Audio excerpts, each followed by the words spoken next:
Of course, Texoma is known for the Army and the Air Force, but not so much for the Navy. And one man in the small town of Bluegrove is hoping to change that, one piece of military memorabilia at a time. Curtis Jackson took the short trip down Highway 148 to talk with Don Johnson, who has something pretty unique in his front yard. Right, Curtis?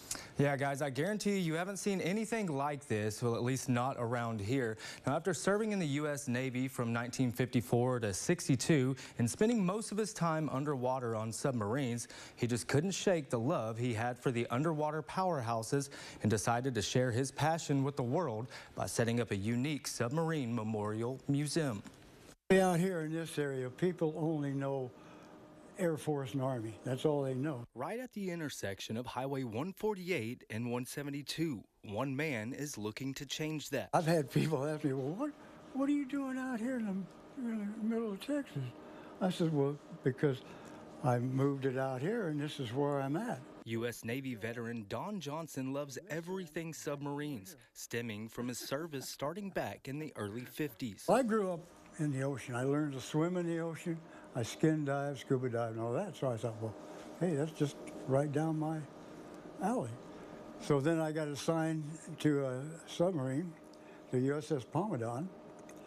And after that, it was just go, go, go. And after several deployments and returning home, Johnson couldn't stop thinking about submarines. So much so, he built a submarine memorial museum in Arizona before moving it to Texas and rebuilding it about 3 years ago. There's a lot of history in the submarines, you know, all the way back, 1900 on up.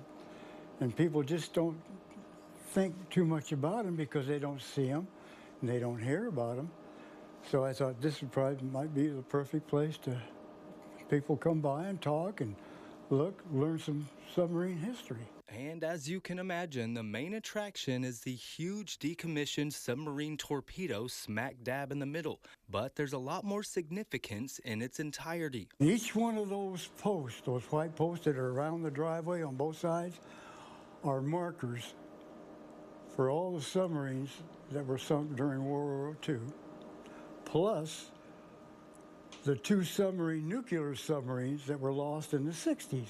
And that's really all he wants to do, is keep the history he lived alive for all to see and learn about. Build it out here so people out here would have a little knowledge of the submarines, whatever I could explain to them and let them know, and then the kids get a big kick out of that torpedo out there. So stop by and pay him a visit and learn about the ones who made our freedom possible today. Now again, the Submarine Memorial Museum is located at the corner of Highway 148 and 172 in Bluegrove. Now Johnson says the only way he's been able to keep this museum going and expanding it is by donations. Now if you'd like to help him out, I'll have all the info you need to do so inside the story over on Texomashomepage.com. I know that a lot of people are going to be attracted to that when they drive by. They're going to, of course, want to stop in, and hopefully they'll give a little to help keep it going, too. You don't see a torpedo every day. You sure don't. What a great way to end your day or start your day, too. All right, Curtis, thank you so much for that story.